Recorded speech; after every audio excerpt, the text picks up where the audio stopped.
teman-teman. Jadi kali ini kita akan ya podcast gitu ya. Nah kebetulan saya undang ya pendeta terkenal gitu ya dari Kediri gitu, terkenal lah pokoknya ya, bernama Kogun. Halo Kogun, gimana kabar? Baik.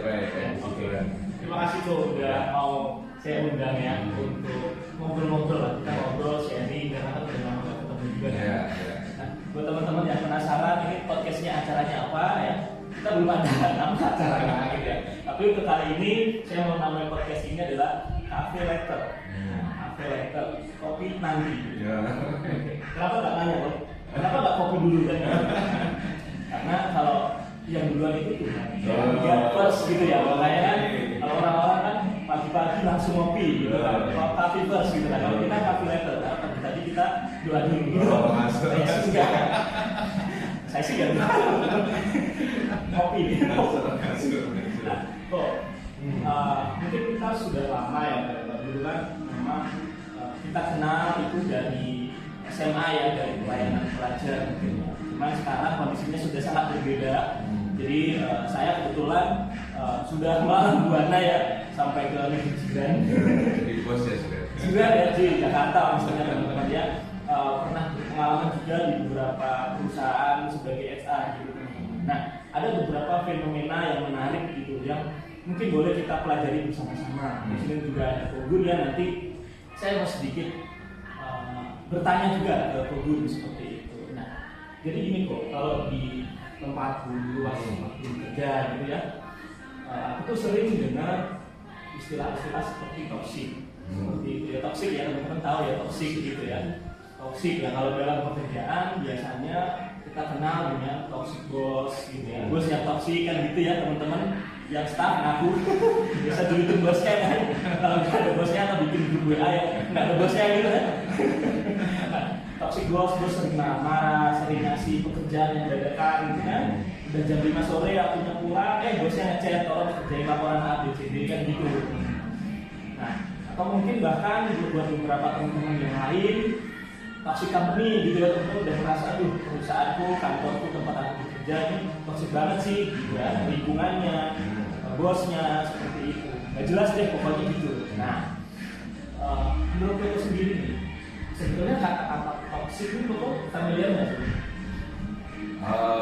Toxic ini aku baru dengar itu waktu kalau nggak salah waktu pandemi kemarin ya. Jadi waktu pandemi kan banyak nganggurnya gitu istilahnya kan. Jadi nganggur. Jadi akhirnya ada kalau nggak salah ada satu youth di Surabaya waktu itu ngajak IG Live dan dia kasih tema itu tentang toxic. Nah itu pertama kali aku dengar tentang toxic. Jadi itu the first time kemudian aku cari tahu toxic itu apa. Aku ngerti toxic itu racun kan, tapi toxic atau toxic relationship waktu itu kalau nggak salah. Akhirnya dari situ aku belajar kenal ungkapannya.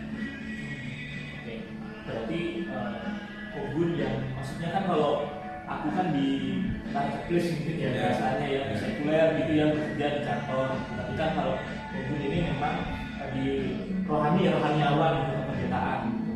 Nah, kalau menurut aku sendiri secara definisi menurut aku sendiri itu toksik itu apa sih Bu?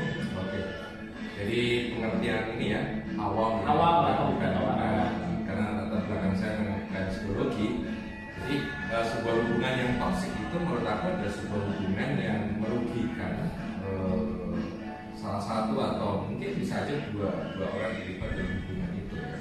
Sebuah hubungan yang membuat hubungan yang tidak sehat. Aku lebih senang mungkin menyebutnya sebagai hubungan yang tidak sehat yang membuat orang yang terlibat dalam hubungan itu akhirnya misalnya tidak mempercayai dirinya sendiri, kehilangan identitas dirinya yang sehat misalnya, tidak memiliki confidence kepada dirinya, atau dengan mungkin bahasa yang lain membuat gambar diri orang tersebut itu menjadi rusak atau sakit. Kurang lebih pemahamanku tentang toxic relationship itu kurang lebih seperti itu. Dan memang sebetulnya kalau dalam psikologi ya toxic ini sudah menjadi rahasia umum karena memang dalam keseharian kita ya, bagi teman-teman yang masih muda juga yang mungkin punya pacar gitu ya, punya teman-teman yang HTS-an gitu ya, pasti banyak tuh kata-kata atau istilah-istilah toksik itu sering didengar. Bahkan teman-teman juga mungkin merasakan seperti itu. Nah, kalau dalam psikologi sejauh yang saya pelajari ya, buat teman-teman yang psikologi ya boleh dikoreksi apabila saya salah gitu ya.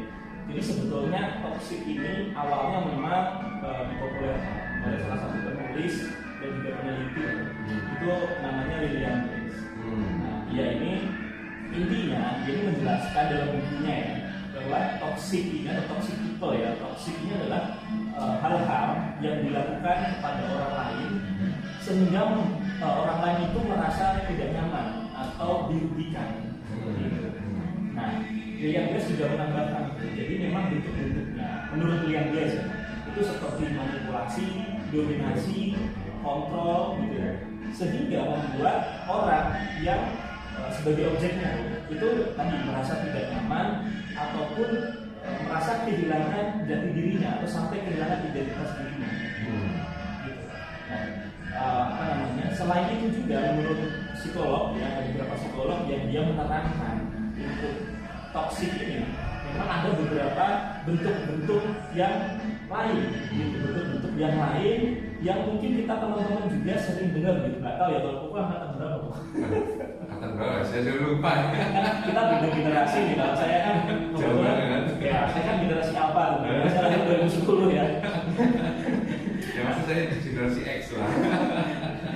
Nah, saya generasi Z ya, maksudnya saya tahun 99. Nah, di generasi kami itu memang dalam sebuah hubungan kan kita ini anak-anak muda ya, anak-anak muda yang memang sudah menjadi rahasia umum bahwa banyak anak-anak muda kita kan yang berrelasi lah, intinya kan pacaran apa segala macam. Nah, kadang-kadang tuh istilah-istilah ini tuh teman-teman pasti sering dengar seperti gaslighting ataupun silent treatment, benar, ghosting gitu.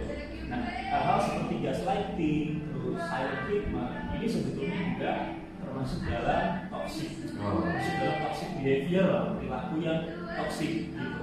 Makanya sering terjadi kan, saya sering dicurhati teman-teman gitu ya, putus gitu ya karena memang pacar saya toxic gitu.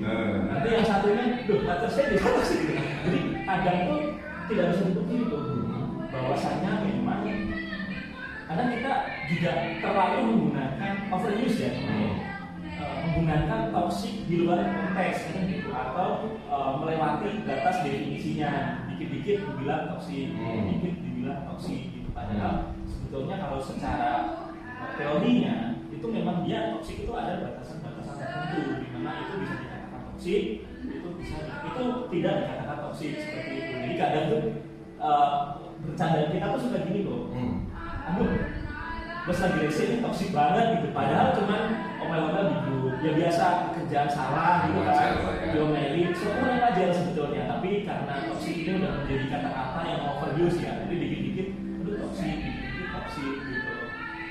Tadi balik lagi bahwa toksik ini kalau yang sering kita alami, yang dengar fenomena-fenomena sekarang ini pasti kalau nggak gaslighting ya silent treatment. Nah, mungkin nanti teman-teman apa itu gaslighting, apa itu silent treatment ya, mungkin kita bahas di next episode gitu ya. Nanti saya akan sama teman-teman yang lain mungkin atau sama Gugun lagi gitu. Karena kita sekarang konteksnya adalah membahas tentang konteks gereja gitu. Karena mahal-mahal saya undang Gugun ya, pasti saya akan tanya soal seputar gereja dan kekristenan seperti itu. Nah, kalau di dalam gereja, di dalam konteks kekristenan sebetulnya toksik ini ada nggak sih bro? Karena kalau di dunia gitu ya, dunia profesional udah menjadi ini apa ya istilahnya ya, makanan sehari-hari lah. Nah kalau itu sendiri mas? Ya tapi menarik ya, Aras bilang kalau aku mau flashback kan sebenarnya masalah-masalah seperti toksik ini harusnya terjadi di semua generasi, termasuk generasi itu juga harusnya sudah terjadi. Hanya nggak tahu mungkin karena ungkapannya yang belum ditemukan atau apa, sehingga waktu-waktu yang lalu itu istilahnya nggak boom gitu ya. Baru kan kata-kata toksik ini kan belakangan aja. Basically mungkin Aras yang lebih tahu tadi mulai tahun berapa sama penulis kita ini. Sehingga kalau di dalam ditarik di dalam wadah gereja, ya saya katakan kalau dari sekarang dari sini ya, mandang ke belakang dan mandang yang sekarang ini, maka saya katakan ya di dalam gereja itu ada toksik, karena esensi daripada gereja itu kan relationship Dan di relationship itu saya melihat ada bentuk-bentuk toksik itu ada. Hanya mungkin ya maaf ya kalau saya bilang kadang-kadang gereja ini adalah sebuah institusi yang paling tertinggal mungkin di dalam masalah update-update segala macam begitu, sehingga mungkin secara realitinya itu ada, hanya saja tidak banyak diangkat, tidak banyak dikupas, dan ungkapan-ungkapan itu juga tidak banyak digunakan. Ya mungkin jarang kan kita dengerin tadi harus bilang oh bos itu toksik misalnya, atau company-nya toksik misalnya. Tapi dalam gereja nggak tahu, tapi saya rasanya jarang dengar pendeta itu toksik atau pendeta jemaat itu toksik ya, atau gereja itu toksik misalnya. Itu jarang kita dengar. Walaupun kesininya saya melihat bahwa hal ini semakin banyak diungkap gitu, banyak hal yang ditulis. Jadi jawabannya pasti ada, reality itu ada di lapangan. Jadi realitinya ada, tapi mungkin bagi teman-teman yang di gereja seperti itu masih awam gitu ya. Istilah toksiknya itu istilahnya mungkin masih awam, tapi kalau dalam praktiknya, dalam fenomenanya itu ada seperti itu ya. Iya, dan bahkan kalau menurut saya lebih berbahaya adalah karena apa ya, mungkin sistem penafsiran di dalam menafsirkan ayat. Karena kalau kita gereja kan base-nya pada kitab suci gitu kan ya. Ada beberapa, kalau menurut saya mungkin kita bisa amati bersama-sama ya, sebuah tindakan-tindakan kalau sekarang saya amatinya itu sebagai toksik, tetapi di dalam realita gereja itu justru dianggap normal gitu, bisa dibenarkan karena ada ayat-ayat dalam firman Tuhan yang dipakai untuk membenarkan itu. Jadi sebenarnya ayat itu kalau diteliti sebenarnya tidak seperti itu, cuma selama ini dipakai justru untuk membenarkan tindakan-tindakan atau keputusan atau relasi yang toksik dalam sektor gereja. Nah, mungkin disclaimer ya teman-teman ya, kita tidak sedang attack gereja tertentu ya, misalnya gereja tertentu atau pihak-pihak tertentu, karena di sini juga kita sama-sama belajar gitu ya, memahami fenomena-fenomena yang memang terjadi di lingkungan kita seperti itu. Dan masih bersyukur kalau teman-teman juga bisa ke-trigger ya, aware, bisa belajar ya, bisa sama-sama kita next level lah gitu, untuk memahami sebetulnya apa sih yang sedang terjadi di sosial kita gitu, termasuk di gereja kita seperti itu. Nah, tadi menarik loh, Koko bilang memang ada ayat-ayat yang sengaja dipakai untuk pembenaran. Nah, kalau aku boleh tanya nih, contohnya seperti apa? Ya contoh, ini mungkin tidak di semua gereja ya. Jadi di gereja mungkin yang tipe tertentu atau aliran tertentu. Misalnya kita sering dengar nih ayat-ayat misalnya bilang begini. Terutama ini berlaku biasanya dari leader, dari gembala atau pendeta ke jemaat misalnya. Ada yang mengatakan ayat yang misalnya jangan mengusik hambaku yang kurapi misalnya, atau misalnya kita ini harus taat dan tunduk kepada pemimpin rohani maksudnya.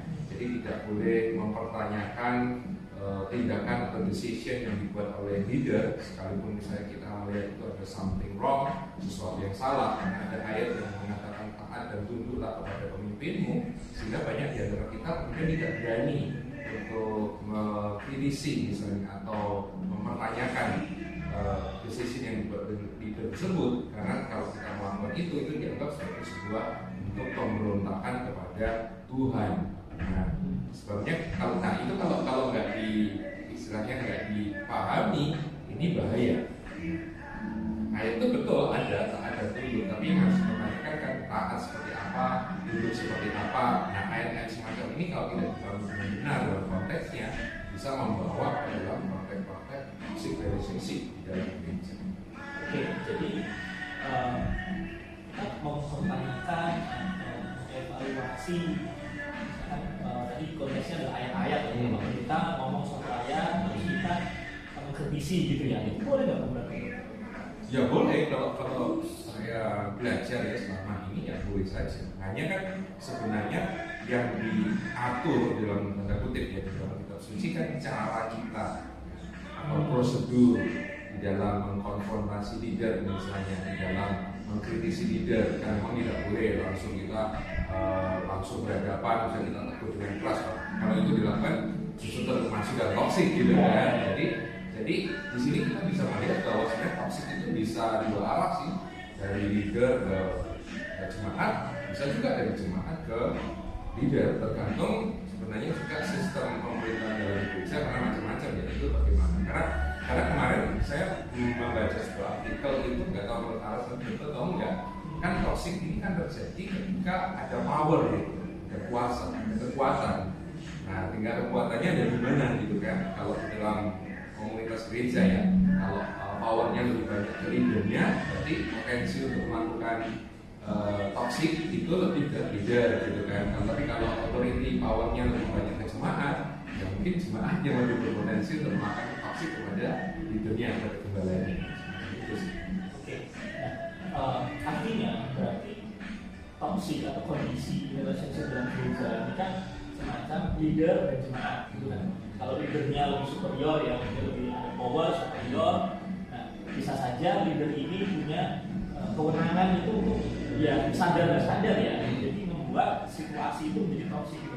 Begitu pula sebaliknya, kalau misalnya jemaat yang punya power yang lebih gitu ya, lebih superior gitu, besar kemungkinan memang jemaatnya yang menjadi pelaku toksik tadi gitu ya. Betul.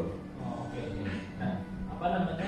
Kalau di dalam gereja sendiri Bu, sebetulnya kan tadi kan kita bilang ya bahwasanya ada relasi antara leader dan jemaat. Kalau di dalam hal praktisnya nih, kan tadi kan kita masih abstrak ya. Dalam praktisnya, misalkan praktek-praktek dalam gereja kan banyak nih. Ada pelayanan musik misalkan, terus pelayanan jemaat gitu ya, ada komunitas sel gitu ya, mungkin ya namanya komunitas sel. Nah, Koko pernah nggak sih melihat fenomena-fenomena yang terjadi nih, yang real gitu ya? Kita bukan sekali lagi ya, kita nggak offense terhadap gereja tertentu, tapi ini untuk fenomena aja sih, Bu. Misalkan kalau dalam komunitas sel atau dalam pelayanan musik atau apapun itu, ada nggak? Ya sebenarnya seperti yang tadi harus di awal ya, sebenarnya toxic ini karena kan sangat banyak sekali varian-variannya kan sangat banyak sekali, sehingga tadi disebutin dua ya, gaslighting sama silent treatment misalnya, itu kan menjadi salah satu ekspresi dari toxic. Nah, di dalam pelayanan, di dalam gereja, di dalam komunitas itu sebenarnya juga banyak ya, kalau dilihat dari hal-hal yang semacam itu. Nah, gimana sih sebuah gereja yang toksik itu? Nah, tapi menarik nih, karena beberapa waktu yang lalu tuh iseng-iseng sih sebenarnya, iseng-iseng. Nah, kemudian saya tulis di media sosial saya, di Facebook, dan kok dapat banyak, ya nggak banyak sih, tapi lebih banyak dibanding tulisan saya yang lain gitu ya. Ada seorang yang saya temukan itu namanya agak sulit nih, nggak tahu orang apa ini Brozowski ya, yaitu penulis blogger ya, dia penulis blognya Anchor Church gitu ya. Nah, itu sebenarnya kalau kita lihat di situ, itu sebenarnya dia tulisan di blog itu karena dia lagi bantu temannya itu cari gereja gitu. Jadi temannya itu baru pindah ke sebuah kota, kemudian cari gereja gitu. Gerejanya itu, nah dia tanya sama si Nick ini, gereja yang sehat itu yang mana sih? Gitu. Gimana sih cara saya pilih gereja yang benar gitu, yang sehat? Nah, Nick ini secara singkat dia mengatakan ya memang agak susah ya untuk bisa menilai sebuah komunitas itu sehat atau enggak. Saya komsel tapi katakan sehat atau enggak, toksik atau enggak, kan nggak bisa juga hanya saya sekali ketemu langsung oh ini toksik, kan juga kadang-kadang nggak bisa seperti itu gitu kan. Jadi kan butuh long term gitu, butuh waktu yang lama untuk bisa mengetahui ini toksik atau enggak gitu. Tapi yang menarik yang saya angkat di situ dia ada 4 sih, dan ini mungkin hanya minimalnya saja sih sebenarnya ciri khas sebuah komunitas pelayanan komisi atau gereja secara lebih besar itu toksik atau enggak. Nah, ini menurut si Nick ini ya, dikatakan ada 4. Yang pertama itu misalnya disebut bahwa toxic church ini seringkali mereka merasa diri mereka itu yang paling the best, yang paling benar sendiri gitu. Yang lain salah gitu. Mereka yang pokoknya yang paling dekat sama Tuhan lah, paling di favor sama Tuhan lah. Ada orang yang mengatakan ini seperti bentuk narsisisme ya sebenarnya ya. Jadi ini ada orang yang mengatakan ini narsis church gitu ya, atau narsis leader. Sorry kalau saya potong ya, kalau di kita yang yang usia pelayanan 90-an lah ya, ini ada istilahnya pick me girl gitu ya, atau yang paling wah gitu dari yang lain gitu kan biasanya kan ke cewek-cewek gitu ya, dia ngomong pick me girl gitu. Jadi cewek-cewek yang lebih wah dari cewek-cewek yang lain atau mungkin narsistik gitu ya, narsistik kan, jadi menganggap bahwa dirinya itu lebih wah lah ya, lebih pintar, lebih ganteng, lebih cantik gitu, lebih dari yang lain gitu, sampai merendahkan orang-orang lain. Nah, gereja itu juga ada yang gitu. Dan sini toxic ini mengkategorikan itu sebagai toxic. Nah, yang kedua, dia katakan bahwa toxic church atau toxic community itu biasanya dinamika relationship yang berlaku di situ itu berdasarkan dua, yaitu fear, rasa takut, dan shame, rasa malu. Nah, jadi mungkin nanti bisa digali lah ya. Terus yang ketiga, toxic church itu biasanya don't care about people, jadi nggak peduli orang itu sebagai pribadi, sebagai person. Biasanya mereka lebih tertuju kepada sukses, misalnya pencapaian, misalnya gereja ini saya bertumbuh dari sekian jumlah sekian. Tetapi pribadi-pribadi yang di dalam komunitas itu sendiri itu just a number, hanya kan jadi sebuah number members, tetapi tidak pernah dihargai sebagai manusia, sebagai pribadi yang berharga. Nah, terus yang keempat, dia katakan bahwa toxic church ini sekali hate the world, ya, membenci dunia. Jadi mungkin buat orang atau teman-teman rekan-rekan yang suka baca Alkitab, dan saya kira juga baca Alkitab ya, pasti agak kaget kan? Karena di Alkitab juga ada kata-kata misalnya jangan mengasihi dunia gitu kan. Tapi betul, jangan mengasihi dunia, tapi juga Alkitab tidak ngomong kita disuruh membenci dunia. Di dalam pengertian membenci dunia ini maksudnya begini. Gereja ini tidak suka dengan semua hal yang dianggap tidak spiritual gitu. Jadi pokoknya semua yang nggak Kristen, mungkin caranya seperti itu dianggap sebagai sesuatu yang bad, atau mungkin musik, mungkin tulisan, atau whatever yang tidak Christian, yang lain kalanya tidak Christian, itu harus dikenyakan gitu. Labelnya bukan Kristen. Ya, labelnya nggak Kristen lah, pokoknya itu dianggap sebagai berasal dari, mungkin ungkapannya bisa ngomongin dari setan lah, ini dari Tuhan, ini dari kudus, semacam itu. Dan si Nick ini mengatakan gereja-gereja yang sedemikian itu punya kecenderungan menjadi sebuah gereja yang toksik. Nah, kurang lebih kalau Nick itu mengatakan minimal 4 itu, dan menurut saya masih banyak lagi ya. Jadi misalnya kayak gaslighting tadi, terus yang tadi yang disebutin saya silent treatment tadi, itu sangat bisa terjadi di dalam dinamika hubungan ya. Jadi misalnya nih ada pendeta nih dikasih masukan sama jemaat nih, atau majelis atau whatever gitu ya.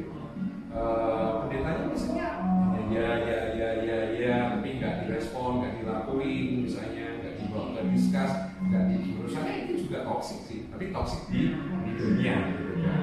Nah, kalau ini menurut saya tidak diwaspadai, ya bisa aja jadi budaya nantinya, budaya dari gereja itu. Nah, kalau itu sudah dari budaya dari gereja itu, ya artinya gereja itu jadi toksik, yang artinya banyak gereja menurut saya yang kadang-kadang gini, dari luar kayaknya ada fine gitu ya, tapi ternyata kita masuk problemnya besar loh sebenarnya. Tapi kenapa sih kok nggak kelihatan misalnya wow gitu, nggak kelihatan kayak berantem gitu? Bukan mereka baik-baik aja sih, sebenarnya toksik karena semua problem itu misalnya di silent gitu ya, maksudnya di repress. Iya, di repress. Kalau pakai bahasa saya itu biasanya ngomongnya begini, sapu sampah tutupin pakai karpet gitu loh. Nah, jadi sapu sampahnya di bawah ditutup begitu, jadi nggak diselesain gitu. Jadi kalau bos saya yang dulu tuh dia sering bilang, jangan pernah takut untuk mengungkap masalah atau fakta yang brutal. Nah, memang kalau ada masalah hukum tapi nggak diselesaikan, malah ditekan ya, disembunyikan gitu ya, dianggap nggak ada atau diabaikan, itu malah menjadi bisa jadi itu mengarah ke toksik. Betul kan, itu toksik kan? Kalau di secara psikologi toksik kan? Toksik. Ya. Toksik karena hasilnya juga nggak positif. Gitu. Kalau ada masalah-masalah numpuk ya kan, itu nanti kan akan meledaknya di akhir. Betul. Gitu, meledaknya di akhir. Gitu. Nah, biasanya nih kalau misalkan dalam gereja ada permasalahan gitu. Nah, saya mau sedikit berargumen, kan bukannya setiap gereja itu pasti bermasalah ya kan? Bukan hanya gereja maksudnya teman-teman ya, tapi kantor biar dapat duit kan dia menyelesaikan permasalahan gitu ya. Misalkan nih saya minum kopi nih ya, dia jual kopi, saya ingin kopi, ada yang jual kebetulan kan, saya bisa komunitas dulu. Tapi kan bermasalah, masalahnya adalah ada orang yang pengen kopi gitu ya, nggak sempat bikin di rumah kan, males beli biji kopi gitu kan, giling sendiri terus sendiri kan, grinder, grinding gitu, ini beli gitu kan. Nah inilah jawaban dari permasalahan saya, maksudnya gitu kok. bukan berarti kan sebetulnya gereja ini adalah gereja yang bermasalah, dan setiap gereja kan pasti punya masalah masing-masing kan gitu. Betul. Nah, tapi apa yang menyebabkan sampai tadi Koko bilang bahwa ada beberapa yang sengaja untuk menunda menyelesaikan atau bahkan mengabaikan, menganggap itu bukan suatu masalah. Nah, biasanya kayak gitu. Faktornya apa sih? Ya, saya ini bukan ahli ya dalam psikologi, aku pasti belajar psikologi lah. Kalau belajar pendeta itu pasti karena kaitannya dengan manusia, jadi harus belajar psikologi juga, nggak hanya belajar Allah dan Alkitab aja. Tapi karena sentuhan dengan manusia, mau nggak mau kan juga harus mempelajari manusia ya. Kalau menurut saya, toksik ini kan sebenarnya terjadi kenapa sih? Karena menurut saya ada banyak pribadi yang melakukan toksik atau yang bisa dikenai toksik ini. Sebenarnya kan kalau pakai bahasa saya nih, kan belum beres gitu dengan dirinya. Yang artinya ada banyak muatan-muatan masa lalu, ada kelemahan-kelemahan itu yang nggak beres. Sehingga kemudian misalnya tadi contoh, kenapa sih tadi yang silent tadi misalnya kenapa bisa terjadi? Saya amati kenapa? Karena orang yang mungkin videonya tadi ya, saya katakan ya mungkin gambar dirinya nggak benar misalnya. Mungkin dia berasal dari background keluarga yang misalnya dia nggak pernah dipuji, misalnya ada rasa minder misalnya. Sehingga ketika ada jemaat atau misalnya diaken atau siapapun yang memberi masukan, itu dianggap sebagai sebuah ancaman misalnya. Sehingga kemudian dia melakukan tindakan itu, jadi selalu pasif misalnya atau menyembunyikan segala sesuatu. Jadi menurut saya itu dan memang betul bahwa tidak ada gereja yang sempurna memang. Karena kita manusia juga tidak sempurna. Tapi kalau menurut saya, kalau ya ini nggak tahu nanti menurut Aras, yang membedakan sebuah gereja itu akhirnya jadi toksik atau tidak, itu bukan gereja yang nggak toksik, itu gereja yang nggak punya masalah. Itu nggak ada, ya hanya gereja di surga aja yang nggak punya masalah. Itu tadi masalahnya, nggak ada masalah gitu. Jadi semua gereja yang masih menginjak di bumi ini, menurut saya semua bermasalah. Tapi tidak semua gereja yang punya masalah itu gereja bermasalah atau gereja toksik, kan harus beda itu, punya masalah dan bermasalah gitu. Nah, apa sih yang membedakan menurut saya ya, bagaimana ketika sebuah gereja itu punya masalah, bagaimana dia meresponi masalah itu. Kalau ada konflik, bagaimana dia meresponi konflik itu. Ketika dia ada problem, bagaimana dia menanggapi problem itu, kan seperti itu. Nah, jadi kalau dia bisa menanggapinya dengan kalau pakai bahasa kita, ketika dia sehat, mungkin secara psikologis gitu ya, suatu konflik yang dewasa, yang sehat, buat saya itu nggak pasti. Jadi misalnya tadi yang pertama sih, saya tertarik ini bilang gini, gereja yang menganggap dirinya the best. Terus saya mikir gini, bukan semua gereja selalu merasa dirinya the best ya. Kalau nggak the best, ngapain dia bikin gereja gitu kan? Tapi kemudian saya pikir apa sih yang dimaksud ini the best? Menurut saya adalah ini sebenarnya mungkin nggak tahu sih, kemarin muncul aja sih beda, mungkin yang sehat itu di gereja yang merasa dirinya itu baik, tapi bukan yang the best dalam pengertian only one saja yang good, sementara yang lain itu bad semua, enggak gitu loh. Jadi menurut saya gereja yang sehat itu gereja yang percaya dong bahwa dirinya itu ada sebuah uniqueness, keunikan yang berbeda dengan yang lain, yang nggak dimiliki oleh yang lain. Tapi bukan berarti gereja yang berbeda itu jelek gitu, dan bukan berarti dirinya yang punya satu kelebihan itu adalah gereja yang satu-satunya gitu, yang dicintai Tuhan, yang dimaksud Tuhan. Jadi mungkin istilah the best ini adalah dia merasa dirinya yang paling baik dan dia merasa yang lain itu di bawah gereja ini, gitu ya. Jadi seakan-akan dia tadi the only one, the church, the best church. Ya, in the world. Iya dong, in the world dong. Benar. Iya. Oke. Nah, ini menarik. Ada satu lagi yang ada di benak ulang. Kalau misalnya ini dalam psikologi ya teman-teman ya. Misalkan kita sederhananya perilaku misalkan merokok gitu. Nah, saya nggak di sini bukan kapasitas saya bekerja rokok itu baik atau buruk. Jelas buruk untuk kesehatan. Tapi apakah boleh atau enggak itu bukan saya. Nah, tapi kalau rokok ini, perilaku merokok ini kan sebetulnya buruk untuk kesehatan. Tapi ketika kita ulang terus menerus ya, setiap hari merokok 1-2 batang, tiba-tiba 1-2 bungkus itu kan akan menjadi kebiasaan. Sehingga orang akan secara autopilot itu ya dia akan merokok gitu. Sama kayak teman-teman misalkan buka pintu ya kan, atau nyalain motor, itu kan teman-teman nggak perlu mikir kan, ini nyalain motor ini caranya naik motor dulu, tekan tombol, masukin kuncinya, putar kuncinya, lalu tekan tombol startnya kayak gitu kan.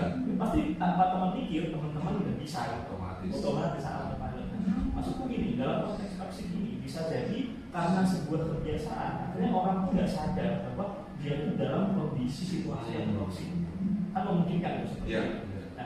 Nah, kalau dalam seperti itu, nah gimana cara kita untuk menyadarkan bahwa oh ini gereja itu sebetulnya toksik loh, atau at least kita yang sendiri yang aware gitu. Gimana cara kita mengidentifikasi bahwa kita di lingkungan yang toksik? Ya, kalau menurut saya sederhana ya. Nah ini menarik juga sih kalau kita amati bahwa gereja-gereja yang toksik itu kebanyakan adalah gereja-gereja karena merasa dirinya the best tadi, kelanjutan dari masih narsis tadi, sehingga kemudian yang terjadi itu seringkali bahwa member-member dari sebuah gereja yang toksik itu kan dilarang untuk berinteraksi dengan gereja-gereja yang lain, sehingga akibatnya member-member yang ada dalam gereja toksik ini kan kemudian hanya tahu ya itu aja yang dia tahu, bahwa yang namanya pola-pola itu ya hanya di gerejanya itu saja gitu loh. Nah bagaimana sih caranya dari gitu ya? Menurut saya salah satu yang saya temukan, orang kemudian sadar bahwa saya ternyata ini ya factor ya, atau misalnya saya ini ternyata ada dalam sebuah toxic church ya, saya ini ada toxic relationship. Itu biasanya adalah ketika dia bersinggungan atau dia mengalami sebuah hubungan yang sehat gitu loh. Ada pembanding. Iya, ada sebuah pembanding, kemudian dia jadi sadar ini kok mungkin pertama ini kok aneh ya, ini kok beda ya. Nah dari situ kemudian men-trigger menurut saya keingintahuannya dia, pemahamannya dia, sehingga kemudian sampai dalam sebuah kesimpulan bahwa ternyata hubungan atau relasi yang dulu itu ternyata toksik gitu. Menurut saya gitu sih. Nah berarti sebelum kita masuk ke topik berikutnya, berarti kita bisa simpulkan bahwa di dalam lingkungan gereja kita itu ada loh gitu ya bentuk-bentuk pola relasi yang toksik seperti itu ya. Dan bentuk-bentuknya itu sendiri itu ya sama saja dengan yang istilah di konteks yang lain gitu ya, seperti mungkin gaslighting atau silent treatment gitu ya, atau perilaku yang manipulatif gitu ya, mengontrol superior yang mengontrol pihak yang inferior gitu ya. Inferior gitu ya. Iya, betul. Pihak yang lebih kuat mengontrol pihak yang lebih lemah. Gitu. Jadi lebih ke insecurity juga mungkin yang lebih insecure bahwa akan kehilangan jabatan, mungkin akan kehilangan power, kehilangan reputasi, seperti itu juga terjadi ya. Tadi yang fear and shame tadi kan, yang ketakutan. Biasanya kan memang gitu, ada ketakutan. Kalau kamu nggak melakukan ini atau kamu melakukan ini, kamu akan mendapatkan hukuman misalnya, itu fear. Kemudian ketika orang melakukan suatu kesalahan itu kan jadi shame, masalah. Jadi intimidasi. Ya, betul. Jadi apa? Manipulasi, intimidasi itu sangat kuat di dalam gereja yang toksik. Sehingga memang akhirnya itu kan diulang terus-menerus. Kita kan setiap minggu kan di gereja ya. Dan pasti juga nggak jarang juga kita berinteraksi dengan teman-teman yang ada di gereja. Mungkin di grup WA atau di komunitas sel seperti itu. Kalau kita terus-menerus ada di lingkungan toksik itu tanpa kita punya pembanding relasi yang sehat, bisa jadi kita nggak ngerti itu ya bahwa kita sedang berada di lingkungan yang toksik. Ya mau nggak mau gitu, maksudnya bukan berarti ini offense ya, tapi ya memang kenyataannya seperti itu. Apalagi faktanya seperti itu kan. Berarti simpulannya adalah bahwa tidak hanya di tempat saya yang toksik, maksudnya di lingkungan saya yang marketplace gitu ya, tapi bahkan di lingkungan yang gereja pun ada, karena gereja juga dibentuk dari individu-individu yang sama, manusia juga kan. Nah, mungkin ke topik berikutnya. Nah, gimana sih kok cara kita sebagai mungkin yang memposisikan diri sebagai orang pertama lah, bukan orang ketiga ya, orang ketiga kan untuk menilai. Orang pertama bahwa kita tahu bahwa kita ada di lingkungan toksik, mencegahnya gimana, tidak mungkin cara untuk meminimalisir gimana? Oke. Nah kemarin saya beberapa waktu lalu tuh dapetin sebuah buku yang sangat bagus ya. Sayangnya buku ini belum diterjemahin ke Indonesia, mungkin ada yang bergerak untuk terjemahin. Saya kira buku ini bagus banget.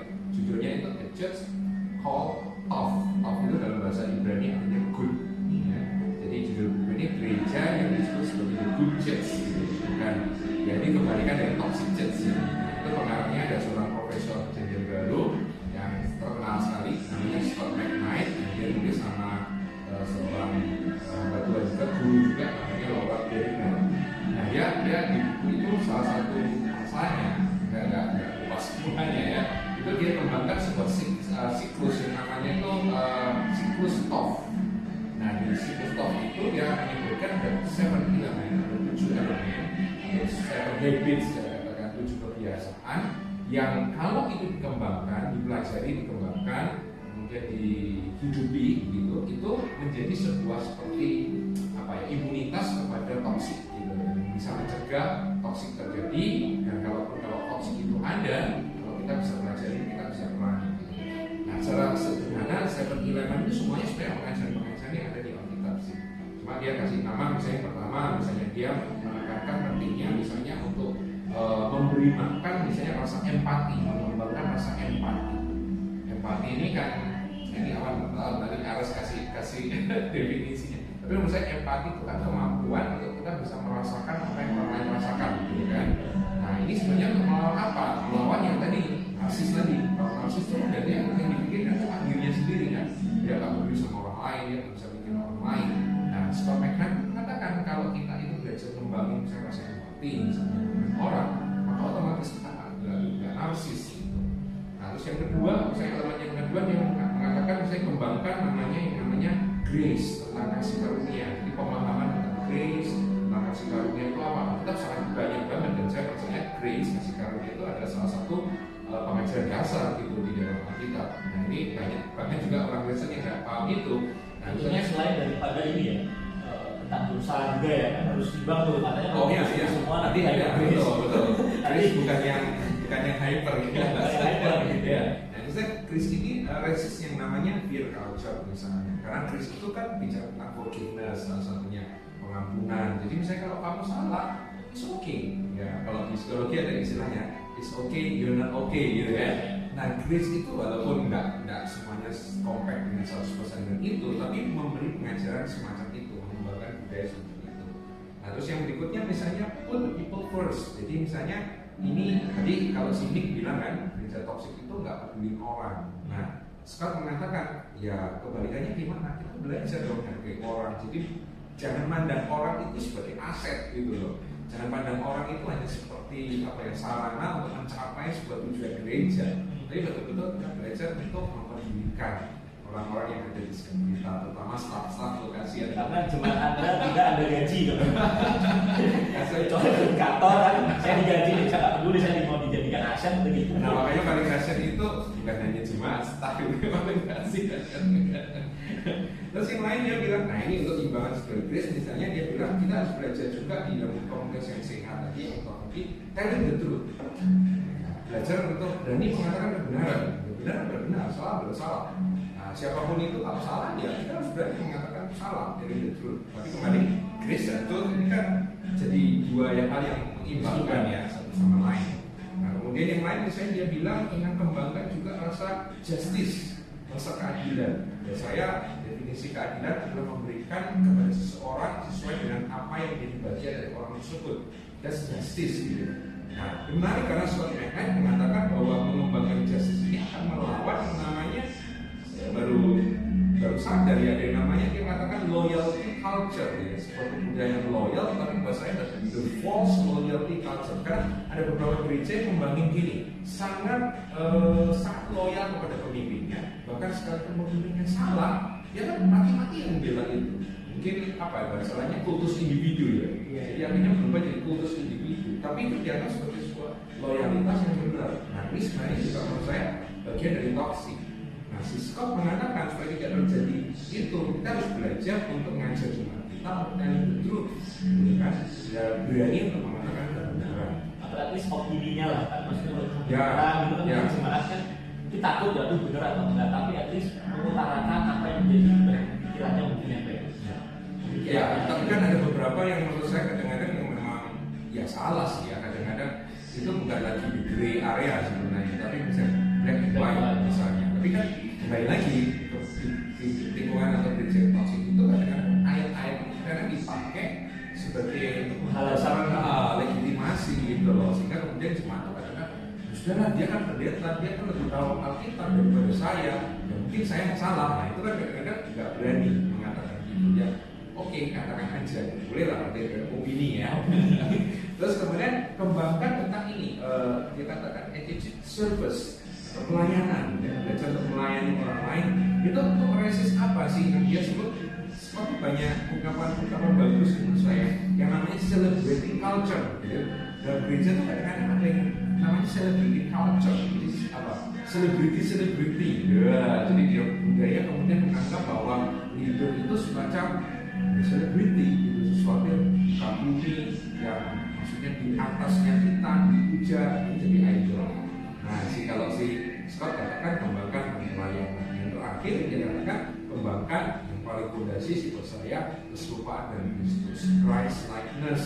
Itu untuk melawan yang dia sebut sebagai leader culture. Nah ini menarik banget nih, sebab ya leader culture ya, leader culture. Dan saya baca Scott ngomong ini, sebenarnya di dalam Alkitab itu dia katakan kata leadership dan leader tidak digunakan.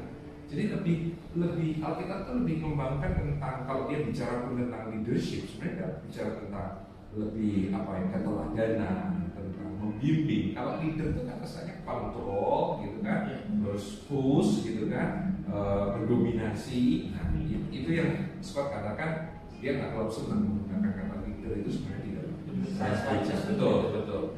Jadi itulah dari Yesus. Betul. Nah dari Yesus, bagaimana cara Yesus lead his people, memimpin murid-muridnya. Total tadi ada 7. Jadi itu kalau kemarin jadi semacam circle gitu teman-teman. Jadi lingkar yang pertama itu yang dari empati terus. Yang Christ likeness, dan Christ likeness ini akan kembali jatuh ke empati karena Kristus adalah orang yang paling berempati di seluruh dunia. Jadi itu kalau dikembangin terus, maka culture itu bisa jadi makin tebal, makin kuat nilai-nilainya, dan kalau kuat bisa percaya maksud itu akan terjadi. Ya sebetulnya ini tadi bisa dikembangkan jadi modul training gitu. Otak saya tuh langsung mikir. Langsung kita ada poin-poin training ya bagi teman-teman yang merasa gerejanya perlu adanya ya level yang lebih gitu ya, perlu adanya training gitu ya. Hubungi kami kontak di bawah ini. Nanti kita buatkan modul training ya sesuai dengan apa yang dikatakan Nick gitu ya. Scott McKnight. Nah, ini mungkin aku mau nambah ya, karena kan ini kita itu, nah ini mungkin budaya kita ya, budaya kita itu adalah ketika kita mengutarakan ketidaksetujuan terhadap suatu pihak, itu tuh kita dianggap menyerang pihak tersebut atau dianggap itu tidak menyukai pihak tersebut. Misalkan nih, aku ngomong ke Oguni, ya kan, kok kayaknya outfitmu tuh kurang pas tuh. Nah, Koko akan menganggap bahwa, kok alasnya ofensif sih, menyerang gitu kan, merasa nggak suka, sebetulnya enggak gitu loh. Jadi kadang kita budaya kita sih ya, itu cenderung untuk sensitif gitu. Jadi yang kita kritisi itu apa yang dipakai oleh Koko gitu. Tapi Koko menganggap bahwa serangan terhadap pribadi personal, sama halnya ketika mungkin kita mengutarakan pendapat, saya tidak setuju terhadap idemu gitu A, B, C, lebih baik kita D, E, F karena gini. Nah kadang kita tuh suka sensitif gitu, kok dia menyerangku sih, apakah dia nggak suka denganku gitu. Sebetulnya enggak juga gitu. Jangan terlalu cepat menyimpulkan ya gitu. Nah gitu ya kok ya. Jadi bisa jadi yang kita atau yang dikritisi adalah idenya, bukan personalnya gitu. Nah kita tuh mungkin di gereja mungkin sering terjadi seperti itu. Jadi ketika kita mengutarakan pendapat, ketika kita menyatakan ketidaksetujuan terhadap suatu kebijakan, itu dianggap kita menyerang istilahnya kayak manajemen ya, menyerang leader gitu. Padahal juga enggak gitu sih. Betul. Dan mungkin tadi cara kita untuk mencegah gitu ya, atau istilahnya memahami sebetulnya kondisiku saat ini itu sedang berada di kondisi toksik atau enggak sih gitu. Ya kita observasi aja kondisi kita seperti apa, dan kita mungkin mencari pembanding. At least baca buku lah ya. Iya, baca buku gitu ya, mencari pembanding, sharing gitu. Jadi supaya pemahaman kita supaya ilmu kita lah gitu ya, itu bisa lebih berkembang gitu ya. Kita memiliki pemahaman yang lebih komprehensif gitu sih. Gitu sih. Mungkin kok ada tambahan tuh? Ya, jadi akhir-akhir ini memang saya lihat banyak banget ya. Kalau kita sudah ngerti kayak gini ya, tentang gini terus kita kembali ke dunia nyata di lapangan gitu, kita ketemu sebenarnya banyak banget hari-hari ini. Dan justru karena saya banyaknya bergerak di sektor gereja, saya temukan di gereja itu banyak banget sebenarnya yang toksik. Hanya kadarnya aja mungkin nggak sama ya. Ada yang sangat over, bahkan buat saya ini ngeri banget. Mungkin kalau secara ilmu teologi ini bisa masuk ke bidang lah, sekte sudah gitu kan, kult gitu kan, kult gitu kan. Tapi ada juga yang enggak, tapi itu kasihan banget gitu, bikin kadang-kadang bikin jemaah frustasi, stres. Kan tadi yang pertama kita bilang kalau toksik itu, kalau orang yang toksik kemudian nggak sampai kehilangan identitas, kehilangan rasa berharga, kehilangan sukacita, mungkin bahasanya kayak gitu ya. Itu terjadi. Saya kasihan banget kalau lihat ada jemaat-jemaat seperti itu. Baik, atau mungkin juga kebalikannya, ada gembala yang kemudian mengalami itu karena jemaatnya seperti itu. Jadi sih harapan saya, himbauan saya buat mungkin rekan-rekan hamba Tuhan juga, pendeta, leader, ya kan majelis, ada yang duduk di kepemimpinan yang mungkin lagi nyasar tiba-tiba nonton kita gitu ya, ataupun buat rekan-rekan yang jemaat biasa ya.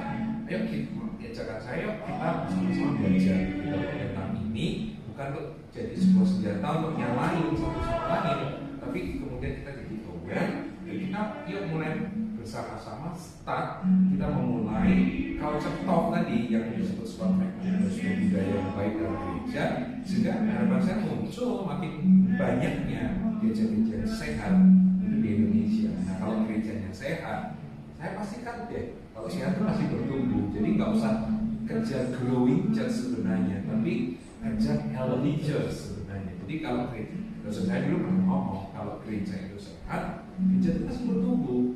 Nah sekarang itu orang nggak rasanya dikejar itu pertumbuhannya. Nah akibatnya apa? Jatuhlah jadi toksik. Jadi harapan saya sih itu sih ke depan. Mungkin dari aku sih buat hari ini adalah it's okay to not be okay, not to be okay ya.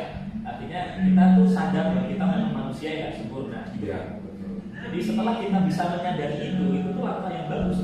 Kita menyadari bahwa kita masih ada kurangnya di gereja kita, masih banyak yang perlu diperbaiki, masalahnya apa, mungkin itu satu step awal, first step yang itu baik buat gereja, baik buat kita. Karena kita sadar masalahnya ada di mana dan kekurangan kita itu apa. Gitu. Setelah itu baru kita sama-sama dari jemaatnya, dari saya sebagai jemaat, kubunya mungkin sebagai leader gitu ya, sama-sama membangun ke arah yang lebih sehat gitu ya. Jadi sadar bahwa kita semua itu banyak kurang dan masih ada masalah yang harus diselesaikan, dan bareng-bareng berjalan bersama untuk sesuatu yang lebih sehat, masuk gereja yang lebih sehat gitu ya Pak. Yang menarik tadi saya ingat ya, waktu Alsa dibilang tentang it's okay dan itu oke. Ini sebenarnya mungkin ya ada conversation, ya ada podcast nanti ya. Tapi saya ingat bahwa iya ya, kalau kita belajar Alkitab itu dengan sungguh-sungguh, secara seimbang, balance. Karena biasanya Alkitab itu balance, selalu balance. Itu sebenarnya kalau kita pelajari sungguh-sungguh dan kita sebagai leader khotbahkan, itu muncul kok culture yang sehat. Jadi misalnya it's okay not to be okay. Itu sebenarnya kalau ditarik ke ranah dogma ya, doktrin misalnya. Kalau kita memahami doktrin tentang dosa misalnya, kemudian makanya muncullah istilah ini, kita itu ada orang berdosa yang diselamatkan oleh anugerah, ya kan? We are sinners saved by His grace alone misalnya. Itu kalau kita renungi betul-betul itu keren banget loh maksud saya. Karena pemahaman kita membuat kita sadar bahwa satu hal, di satu sisi kita sadar bahwa kita ini not perfect. Kita tuh nggak ada yang perfect gitu. Kita tuh sama aja. Leader kayak mau siapapun, kita tuh ada defect, ada cacat, ya, ada kelemahan di dalam diri kita. Tapi di satu sisi dari grace kita mau walaupun aku itu tidak perfect, itu dicintai loh gitu loh. I'm love gitu loh. Nah itu kalau kita makanya saya katakan ini ajakan mungkin depan dari saya. Kita belajar lagi doktrin itu bukan hanya sekedar doktrin aja semua orang udah berdosa. Gak hanya itu, tapi ganti, dalami, aplikasikan, dan mungkin ajak juga teman-teman dari disiplin ilmu yang lain kayak psikologi misalnya, itu bagus banget sehingga kita bisa menemukan sesuatu yang membuat apa ya kita sehat bener-bener gitu loh. Jadi sehat bersama gitu loh. Ya, jadi bukan lagi kelompok-kelompok yang agamawi, kelompok-kelompok yang Ya, mungkin terakhir dari saya ya, mungkin kita kan kelompok-kelompok yang usia 20 tahunan gitu ya. Saya tahu bahwa teman-teman yang 20 tahunan pasti ngerasa aduh gereja bosan gini gitu kan. Nah, maksudnya ayolah kita sama-sama teman-teman usia-usia kita yang 20-an itu yang kita sama-sama membangun lah aware gitu terhadap sosial kita itu kondisinya seperti apa, masuk gereja kita masing-masing. Seperti itu. Bukan hanya di lingkungan pertemanan ya, tapi di lingkungan gereja yang sebetulnya itu adalah lingkungan satu-satunya yang kelihatan spiritual gitu loh, rohani gitu bagi sebagian kita anak muda kan, gitu kan. Jadi ayo kita sama-sama aware, sama-sama sadar bahwa kita hadir di situ untuk ya berkontribusi juga ya supaya di gereja kita bisa lebih sehat ya kan, supaya teman-teman juga nggak bosan di gereja ya kan. Kita tahu teman-teman ya, apalagi di Jakarta ya, ngaku lah ya. Ngaku lah ya. Oke Bang, thank you Bang. Ya. Next podcast kita akan membahas hal yang lebih seru lagi, lebih menarik lagi pastinya, biar teman-teman juga bisa saling belajar dari kita. Oke? Ya, oke. Pas dulu. Apa ya? Apa ya?